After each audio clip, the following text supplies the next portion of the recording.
Getting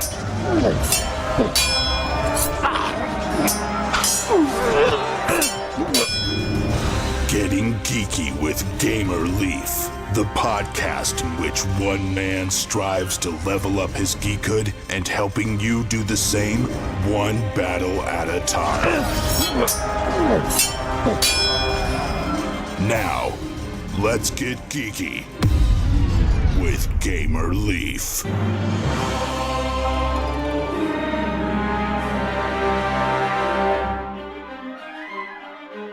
The noise of the crowd swells into a roar as the iron portcullis creaks upward into the stonework, revealing the sands of the arena. Elemental energy in its most primal form fires past you as you step forward toward the battleground. Stars and shards in opposition, fire and water, light and shadow, clash midair, causing sparks, colored mists, and fractal rainbows that explode in spectacular fashion. The three other sorcerers you face start to track the shards with their eyes, as the arena announcer begins to formally introduce the competitors. This is a test of both skill and splendor. The spell weaver who best harnesses the elemental shards into the most dazzling display of spell casting will be declared the winner.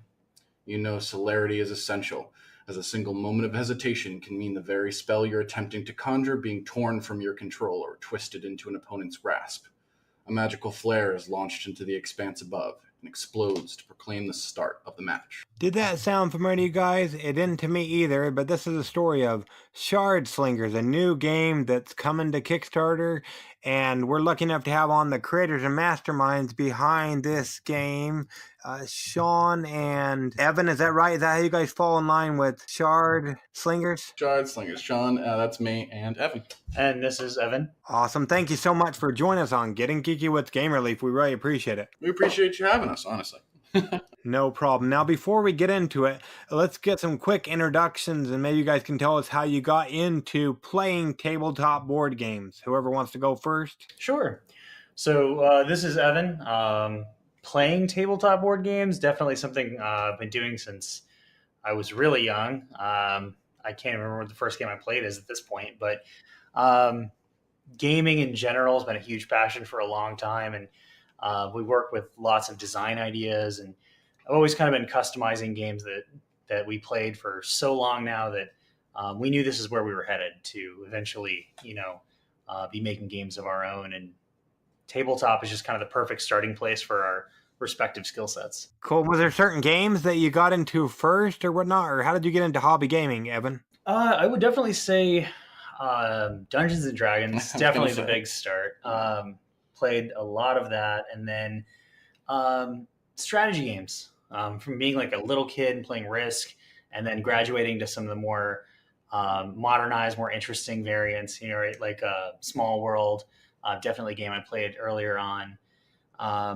And then it really just kind of exploded from there to whatever games I could get my hands on, whatever anyone brought over to the house. Cool. Awesome. I never got into Dungeons and Dragons. When I was a teenager in high school, we played Middle-earth role-playing, which was a role-playing game. But recently, just because I fell in love with Stranger Things, I had to pick up a Dungeons and Dragons starter set based off of Stranger Things. That sounds amazing. I would love to play that. Are you like a youth in the 80s? I don't know. I think it's like one of the adventures. I think it's based on the adventure that they were playing in that first game.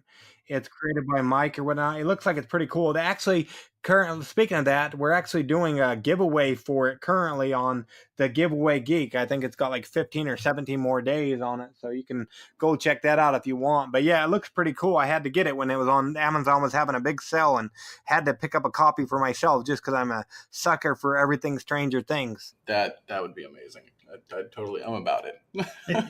Indeed. Cool. Yeah, I think it comes with I haven't cracked my box open. I at least see one, but I believe it comes with like two little miniatures of the Demigorgon.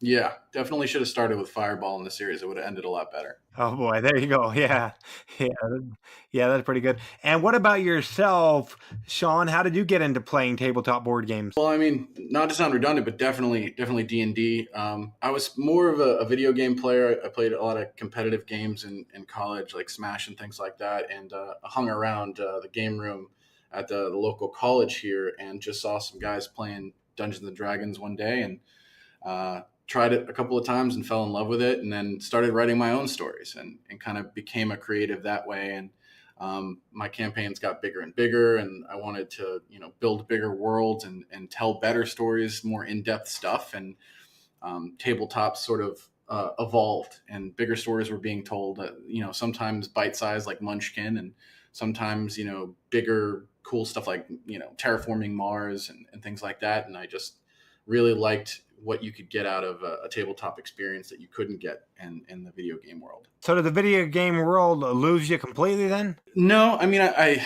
when I have time, I still play.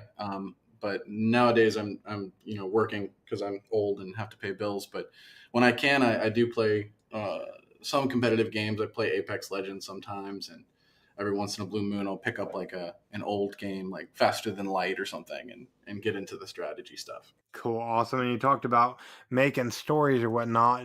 And the word on the street is you guys actually made something with a story.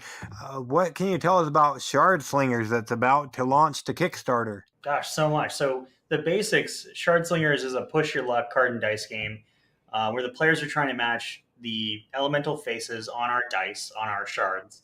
And they're going to match those up to requirement icons on the spells.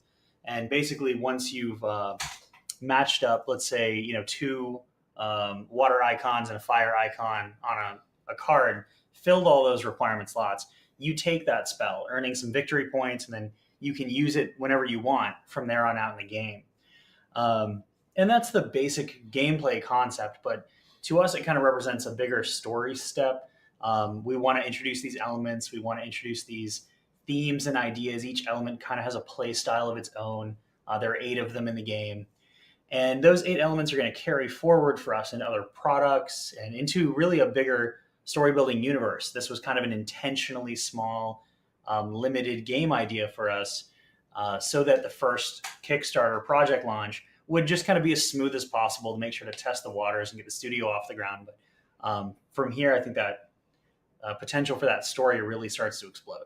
Awesome. And have you guys played any roll and write games? Any what games? Roll and write games where you roll the dice and you have to fill out sheets or whatnot based on what the dice say? I have in the past, but not in ages, to be honest. Yeah, I can't think of one that I've played super recently. I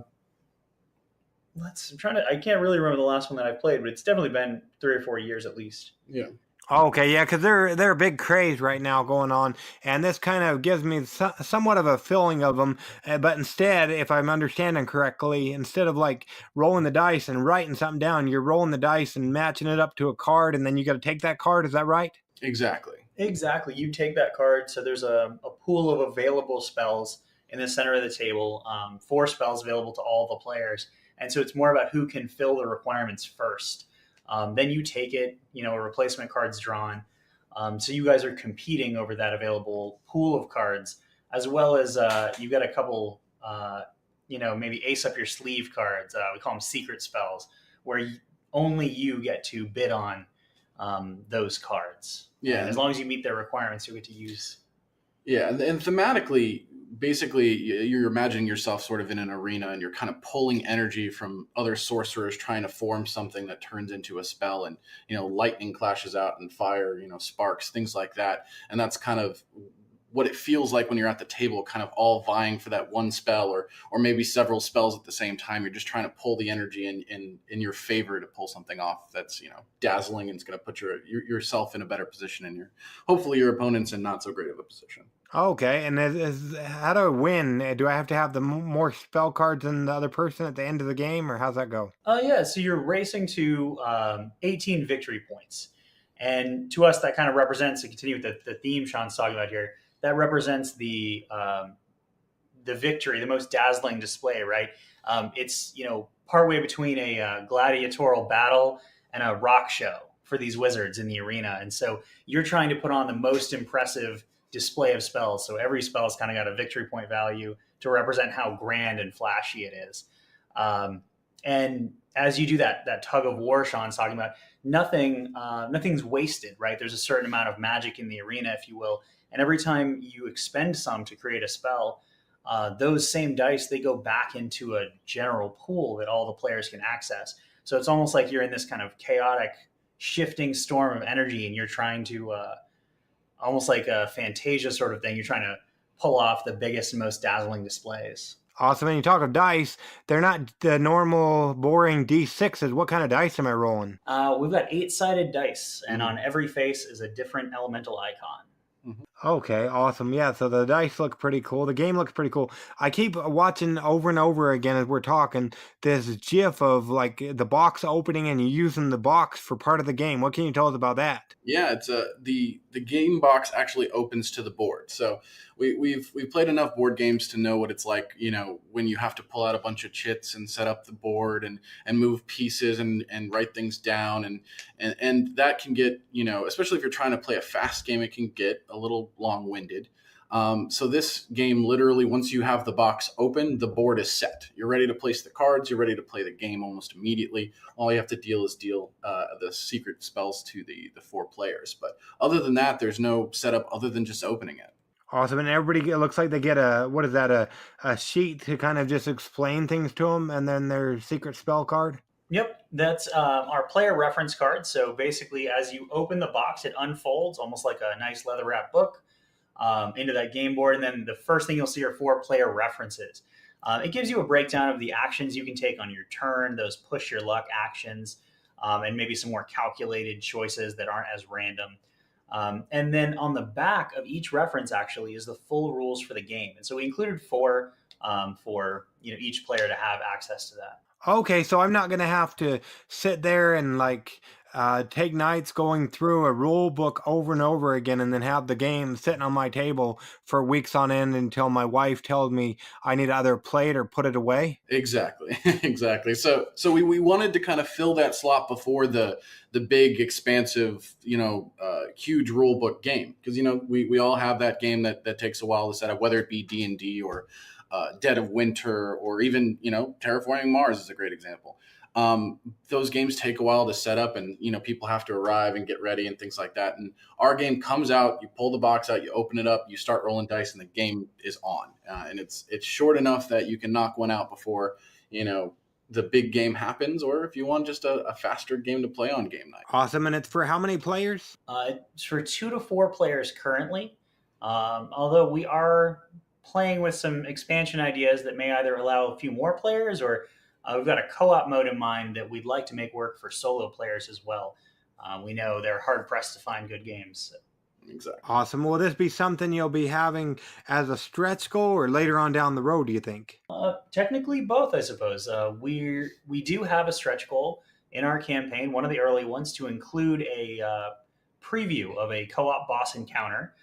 So you guys can take a break from playing, the regular competitive mode, try out a co-op boss, and then depending on our players' feedback to that included boss, if we hit that stretch goal, that's going to kind of shape how we work out that first expansion idea. But the idea would be by the hopefully maybe end of the year, early next year, to be looking at that co-op expansion, including like a deck of bosses, as well as some new spell cards for the players. Okay, that sounds pretty cool. So that's awesome. Now, during playtesting, because it sounds like you're still playtesting those other ideas, but during playtesting of the base game, was there ever anything you guys had to scrap because it just wouldn't work for Shard Slingers? Yeah, so technically a lot. To us, this is version 3 of the game, right? We try to keep a lot of our game ideas around and work on them and really refine them. So for this, we chose it very deliberately as our first game. Because we've had a lot of time to hammer it into perfect shape. But that does mean we had to drop stuff over time. And I think the biggest thing there is the theming and storytelling, right? So when you open the front panel of the game, there's a nice story bit there that you guys would have heard Sean read out here. However, we want to include more personification of those elements and their themes, their personalities, different locations, monsters, things like that we want to work into the game. And one reason we want to do the boss expansion, the co-op expansion, is to get some of that theming back in there. But it's also something we know we'll grow into with later projects where we really get to open up. This is the tiniest first glimpse of a very large world for our audience. Yeah, we thought about getting a bit more personal, like on a couple of the art pieces, a little bit more expansive. And then we decided to stick with the really sleek and more refined design in the end, because it made for a faster gameplay, and it really just kind of stuck with the idea that there wasn't a whole lot that you needed to worry about, at least in the beginning. It's a very fast to play game, but kind of hard to master, and we wanted to stick with that. We didn't want to shove too much fluff. We have a huge world that we want to expand upon with these elements, but we didn't want to like force it on a game where we're really just trying to shoot for fun and fast. Yeah, I kind of like the idea. I know I like roll and writes, but this way it looks like if I play this game instead, I'm going to save a lot of money on lead. Exactly. Yeah. Absolutely. So that's awesome. Now, when it comes to Shard Slingers, maybe you both have a different answer or whatnot, but what are you guys most proud of? I would definitely say at this point, our feedback. Like I said, we've been testing this game for a while.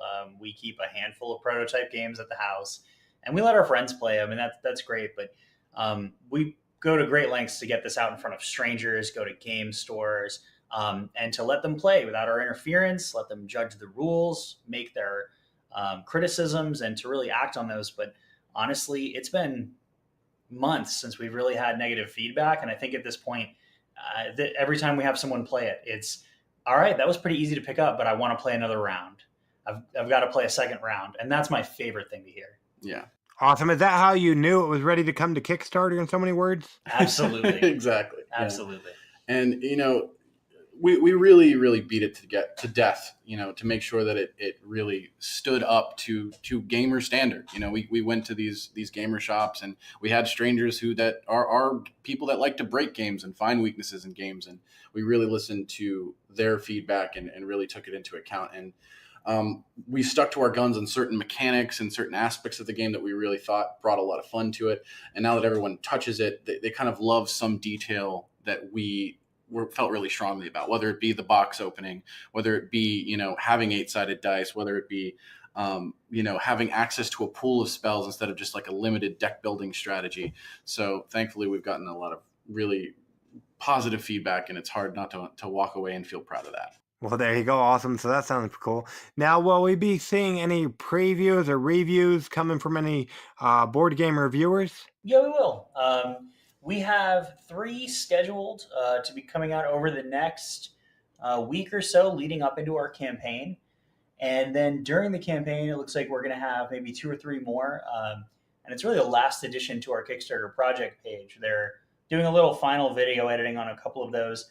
But for example, you'll be hearing from the Dice Tower, from Board to Death, and we're partnering with several others who will be having their reviews of the game out. And honestly, review is the term I like to use. I know with Kickstarter, it's typically a preview. We can always make some changes. Yeah, they say review or preview. There's an endless battle going on against that. Yeah, exactly. But we definitely encourage everyone reviewing our game, paid or not, to be honest and be critical about it. We want players to know exactly what they're getting out of the product. And to be honest, we're really excited to see those reviews and such come online this week. Exactly. Yeah, I'm super excited. I can't wait to see, these guys play our game. And, it's one thing to have our friends play it and have strangers play it, but, these guys are huge. And if they, love it or tear it apart, I think it's going to be fun either way. Awesome. Yeah, I can't wait either. So I'm excited about, from what I'm talking with you and scrolling back and forth through the Kickstarter page, and especially watching that GIF where the box opens up and it's kind of being played. So I'm excited, and other people listening are excited. They want to back your campaign. What's the best pledge option for us? I would say the basic pledge level is a great deal. We price the game for our Kickstarter backers in at $30. That gets you a copy of the game right out of the gate. There are some premium upgrade features for those who really want to, reach for a deluxe edition there. It depends on how much a collector you really feel like, because those will be, those limited numbered copies. But I think if you just want a touch of personalization, we're going to offer a small upgrade to the base game where we'll go ahead and sign it. It's our first game. Mm-hmm. Go ahead and get that out there. We'll also personalize it to you with a short note. If you and well, that's because I saw something down here where you can add that as an upgrade. Will you put the backer number, or will you put my name on it? We'll put your name on it. In fact, I think we're going to have a room for a short note up to about maybe 80 or 100 characters. And Sean and I will handwrite that on there, sign your copy, mail that out. And so that's going to be available as an add-on, as an upgrade you can purchase through our pledge manager through CrowdOx once the campaign ends. Oh, there you go. Because on the picture it says deer number 72. Yes, that's just us having a little fun with our stretch goal art. Yeah, a little image. Oh, there you go. I like it. So that's pretty cool. Yeah, so I like it. So what kind of upgrade besides the sign box, besides signing it and giving us a note, what other kind of upgrades might we get if we go with one of the higher levels? The $60 level, if I'm not mistaken, comes with metallic cards. And again, the reason that the upgrade levels are set out the way they do is because we have very specific things that make this game what it is, which is cards, the box, and the dice. Those are the most important. And I believe we make metallic cards and I think player references on the $60 level, and then on the premium level, the highest level, we have metal dice included as well, and a custom box, which I think is going to be leather or wood. Yeah, technically that's still a detail we are ironing out. We've got our quotes from a few people. It's just about, it depends on how large our audience is for these deluxe editions, what we're able to keep up with. But the goal for the deluxe edition, we know that it'll be packed with metal dice, and then it'll have likely a wooden box, and with any luck, it'll have a leather wrap around it. Oh, that sounds pretty cool. Now, is that going to be a limited edition? Well, is that going to be limited, or is there going to be only a certain number of them? Nope, we're leaving that one open to the audience. So anybody who wants to order a deluxe can go ahead and back at that level, and we're gonna scale our production just to meet the demand. Yeah, accordingly. Yeah, we don't want to limit that if we don't have to. And right now, we really don't have a concrete factor that would prevent us from offering more of those. But it will only be available through the Kickstarter. Okay, awesome. And are you looking at going, somebody's listening later on down the road, are you looking at retail after the Kickstarter, depending on how it does? Absolutely. Absolutely. So we work out of Florida. We currently live in Jacksonville. And Cool Stuff Inc. and Quartermaster Logistics, the fulfillment company, they're based out of Orlando, which is right nearby. We visit those guys. We see them at Dice Tower Con. And because of that, we've got some easy, kind of shipping options and things open to us. So we're definitely going to be setting up to retail the game once the print is done, and that's going to take somewhere between 3 and 6 months. And then we'll be retailing it through the Dice Tower brand, through the Cool Stuff Inc. website, as well as we'll have copies with us at conventions. And our convention schedule isn't locked down right now. It really depends basically on how the campaign does, right? That's kind of where that stretch goal room lives for us, is it kind of determines if we can come see our fans at Gen Con and we can go meet them at different conventions across the country. We'll have our copies there with us in person if we can. Yeah, we're being very careful and very responsible with planning our next moves based on our means. So if we fund amazingly, awesome. We'll be everywhere we can be. We'll be offering our game as much as possible to everyone we can. And if it's more conservative than that, then we'll act more conservative, and we'll make it work when we can. Well, that's good to hear. Now, what makes your game pop or stand out as when my audience should go check out the Kickstarter when it launches? Or I guess right now, if they're listening, if it's not out yet, they can always click that little link on the top. I'm going to do it too. On the top left-hand corner of the page, they can click notify me upon launch, and it'll give them a notification when you guys launch, when you hit the launch button. But what makes your campaign and game stand out as when my audience should go do that right now? Or if they're listening and the campaign's already live, what makes it pop as something they should go check out the page and then back it if they like what they see? Right. Yeah. And like I mentioned before, the gameplay is super, super crisp and fast. The rounds play really, really quickly, and you can do a lot in a turn. And, if you're one of those people that likes to create combos and do things out of the box and sort of out of the ordinary, this game has a lot of freedom to do that. It's probably one of my favorite aspects. You can link spells together. There's some spells that combo incredibly well together. And just sometimes you can do some really unexpected things. And that's something that a lot of these games don't have. There's a lot of wait time and slowness and strategy. And this is really crisp, really fast, and the rules are very straightforward. I would definitely say, as far as making our game stand out, it's all down to design. The gameplay is designed really well, and we're very proud of it. It's very polished. And like you said, on your turn, we really strove to make sure that you're not going to be bogged down. It's not a lot of pre-planning other turns. There's just enough chaos so that you're just focused on what you can do right now. But there's just enough control that you're considering your options, and you always have a way to come out ahead by the end of your turn. And from that to the actual design of like you have discussed, watching that box open up into the game board, knowing that it's super portable, that it can really fill that role to kick off a game night. Bring it with you, leave it in the car, open up the box, and play right out of it. If you pick up a game like this is really an easy product to bring with you, teach to your friends, bring to your local game store. We want this to travel with you and be the kind of game that you can come back to over and over again. Not the kind of product where you think like, yeah, I'll buy it, I'll back it on Kickstarter, but maybe I'll play it a year later once I can get 6 or 8 people together, right? Once we get this in your hands, we want you to be having fun right away, and I think we're really delivering on that. Yeah, and this is just the introduction. Like, we have these 8 elements and these special themes, and people that have been sort of into the details of these cards have noticed that certain things have personalities, including the elements, and this is very much the beginning of the flavors of the elemental themes and the play styles that'll grow and kind of move into the next projects. Like, this is kind of our catalyst. So if you do back this game, you can expect that the information that you gain and the feeling that you get with the elements in this one and the interactions you have are going to grow into other systems and other games, and it will more than likely assist you in playing those ones as well. Awesome. That's great to hear. And so when I'm playing, I had a quick question for you. When I'm playing, do I ever get to use my spells that I have? Do they ever go towards helping me get new spells, or is it just the dice? Oh, no, both. So yeah, there's spells that allow you to steal other players' spells, or spells that allow you to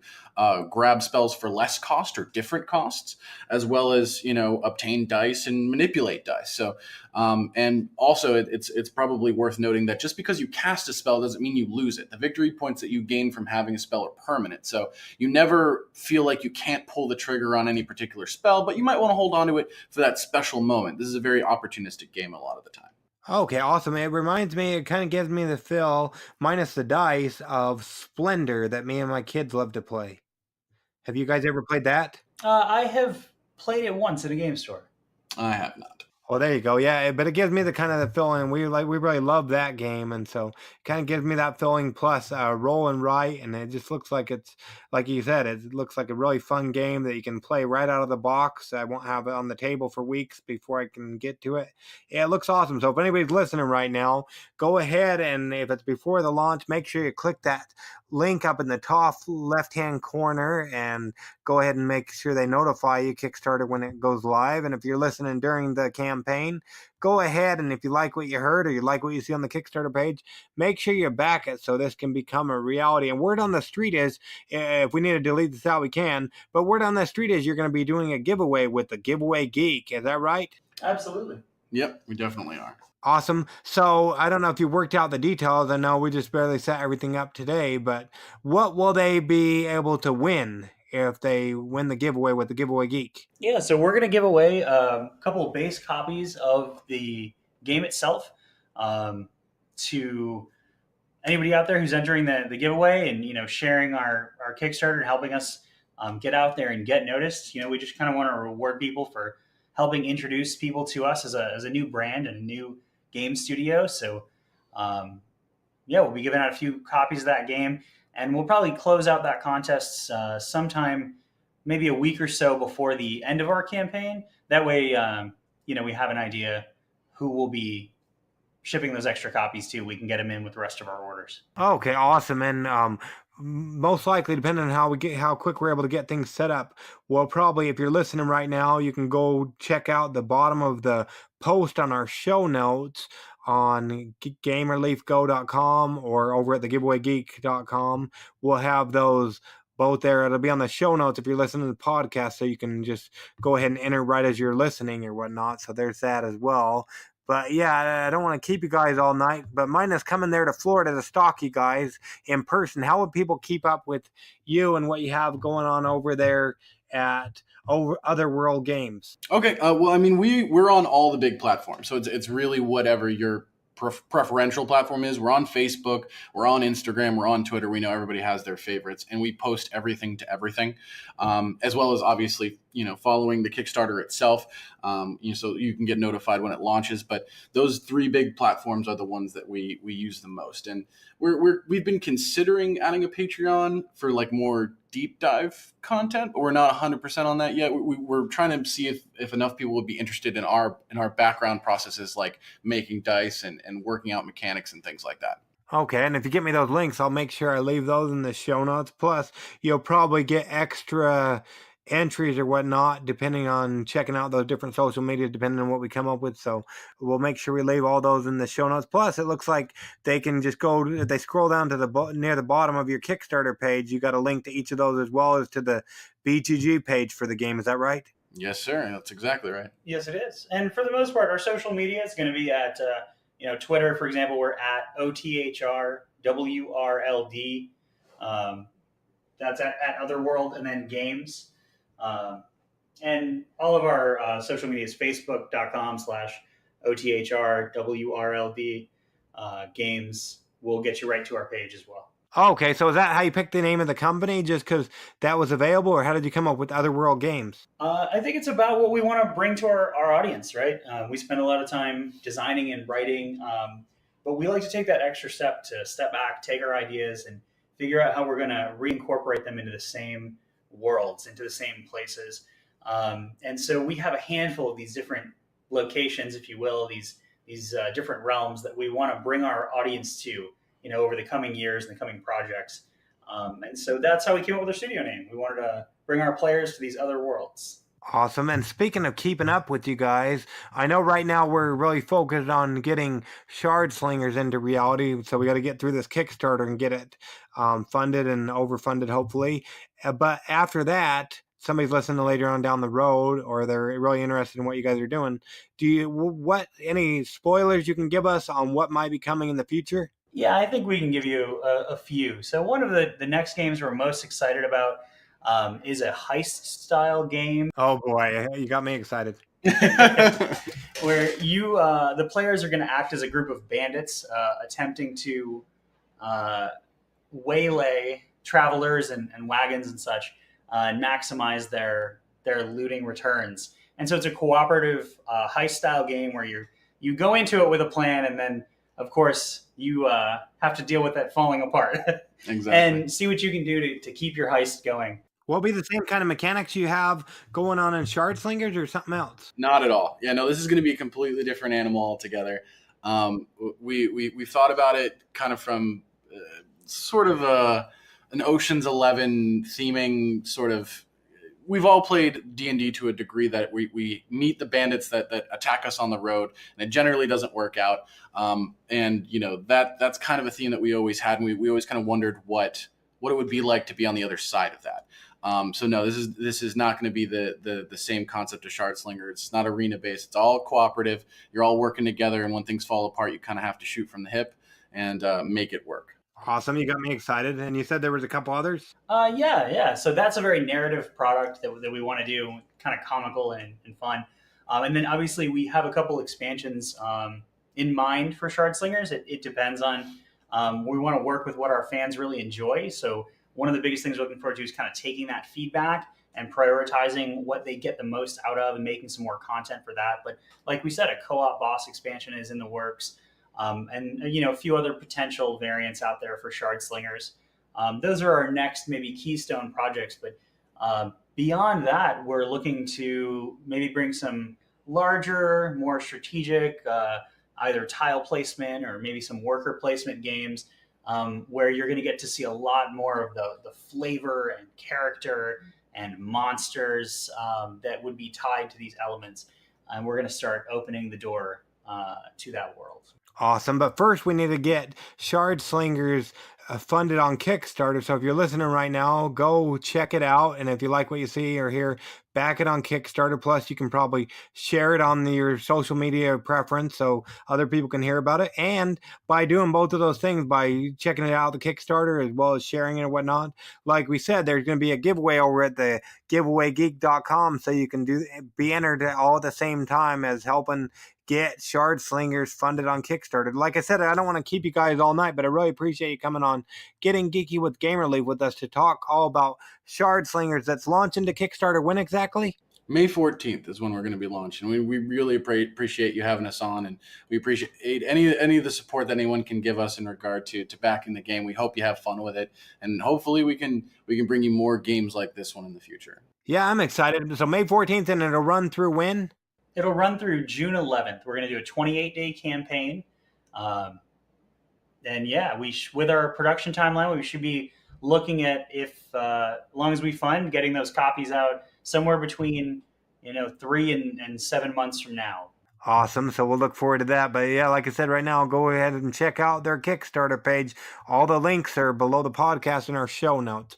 But yeah, I really appreciate you coming on the show to talk all about it today. Thank you, sir. Appreciate you having us. Thank you so much. It was great. No problem. Gamer Leaf levels up. Before we go to Kickstarter Corner, I'd be very ungrateful if I didn't shout out and deliver one of my backers' rewards, so here goes. Much thanks be to Viction Vortex for backing our Kickstarter campaign. I was very pleased to learn that they've launched their very first Kickstarter campaign, Grifty Shades of Fae, a fiction anthology cautionary tales uncovering the darker side of the fairy folk, which doesn't include mature content, making it family friendly.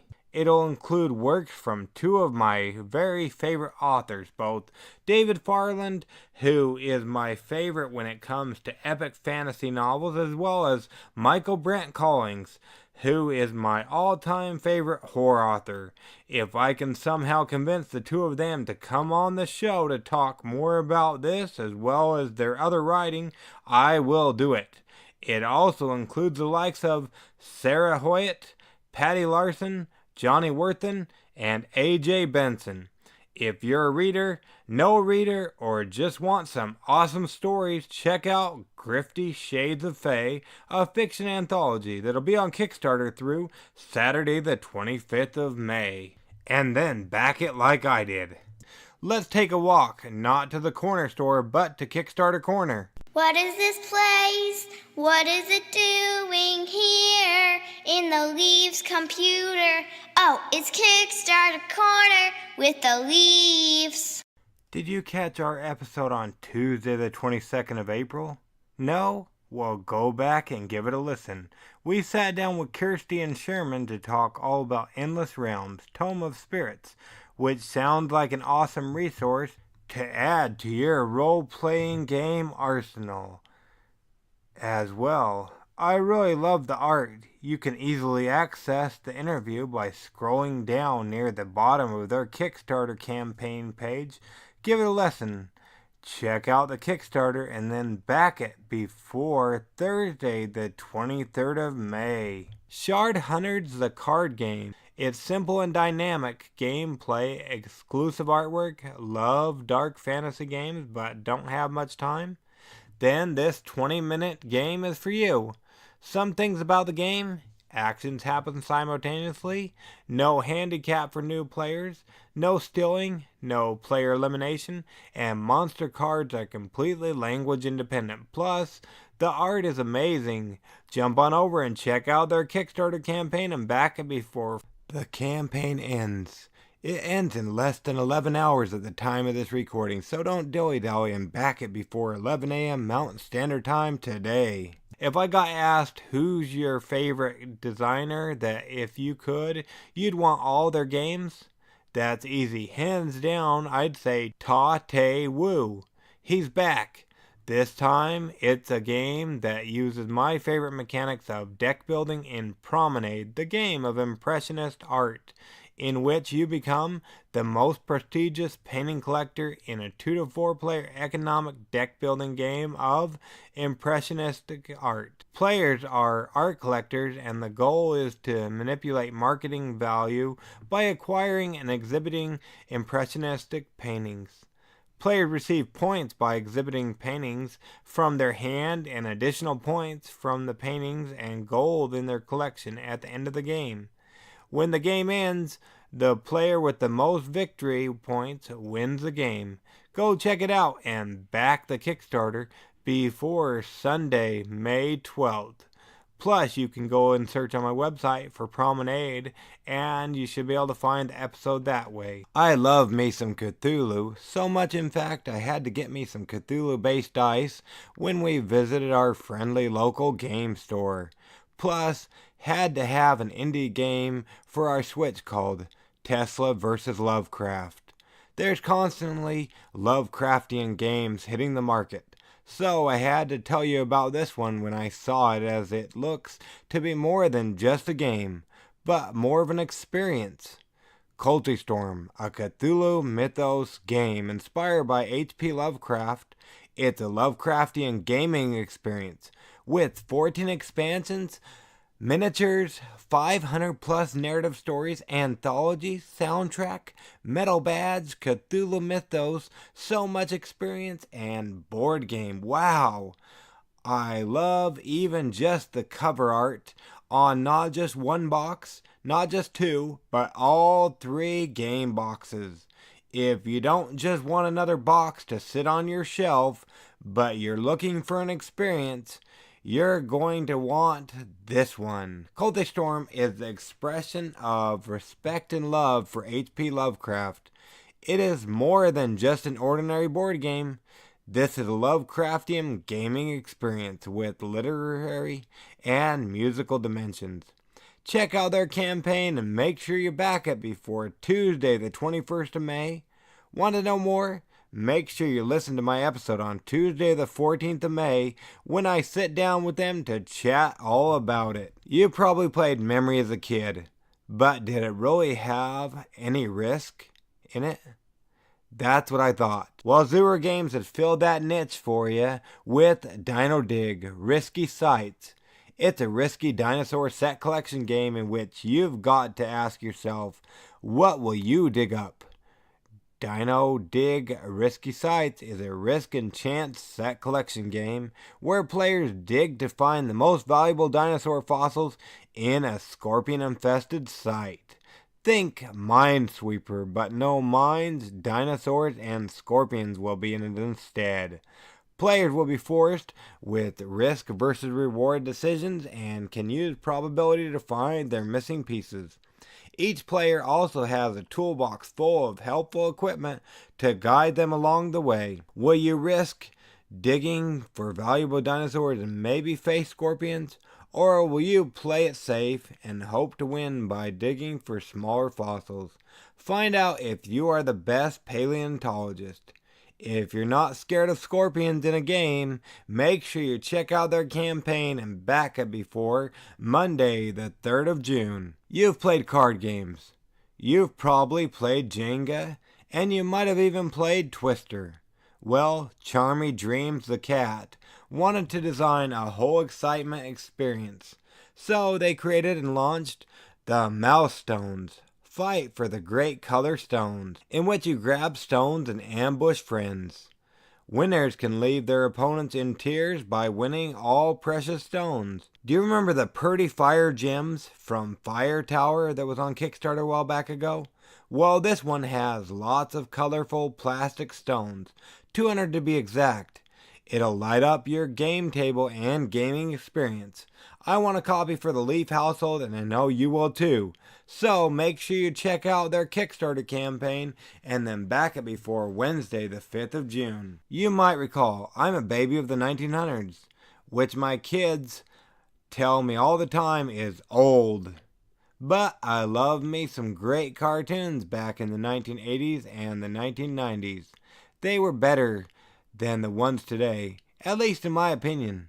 I also love me a good deck builder. Well, Venom Assault reprint plus expansion Villains of Valor, which gives me the feel of one of these awesome cartoons, plus it's just that, a deck builder. So, the best of both worlds. Plus, it's on Kickstarter, so I was way pleased. Venom Assault, a deck builder with dice-based combat, is being reprinted for new fans and an all-new expansion, Villains and Valor for All. Venom Assault is an 80s cartoon-inspired cooperative deck builder with dice-based combat mechanics for 1 to 5 players, ages 14 and up. You and your fellow tacticians will lead Freedom Squadron by recruiting the best and brightest soldiers to join your team. Your multinational force has one purpose: defeat Venom before they unleash havoc upon the world. The original launch in 2016 was met with great success and has sold out. Now they're re-releasing a new print run with an all-new expansion, Villains and Valor. Don't miss out. Check out the campaign. Then you'll know. And they say that knowing is half the battle. The other half in this instant would be backing the Kickstarter, so we can make this expansion a reality. Make sure to do it before Thursday the 23rd of May. Plus, jump on over to thegiveawaygeek.com to see the giveaway for the base game that's going on right now. Being subscribed to our show, as I know you are, is an easy entry into this giveaway. Also, make sure to catch Saturday, May 11th episode when I sit down with Michael from Spyglass Games to talk all about it. Last but not least is Titana Machina, which is a crunchy giant robot brawl that reminds me of Rampage, the video game, minus the dexterity, but with cool robots. They're also doing a giveaway at thegiveawaygeek.com. Can't figure out how to pronounce the name of the game? Me neither, so I just asked in my interview with Robert. Go give that a listen in my interview with him. It's easily accessed by going to their Kickstarter page entitled, "How do you pronounce this word?" Tachina Machina. Go listen and check out their Kickstarter and the giveaway and back the campaign before May 20th. If you liked any of the games we talked about in today's episode, make sure you check out their Kickstarter campaigns to show them and us a little love. Backing them goes a long way. Plus, make sure to stay up to date on all the giveaways we're doing over at thegiveawaygeek.com. There will be at least 2 to 3 new giveaways going live over there next week. We'll catch y'all in tomorrow's episode, but until that time, make sure you go ahead and get geeky, stay geeky, and bring others into Geekfold by sharing this episode with someone you think would like it. Gamer Leaf out.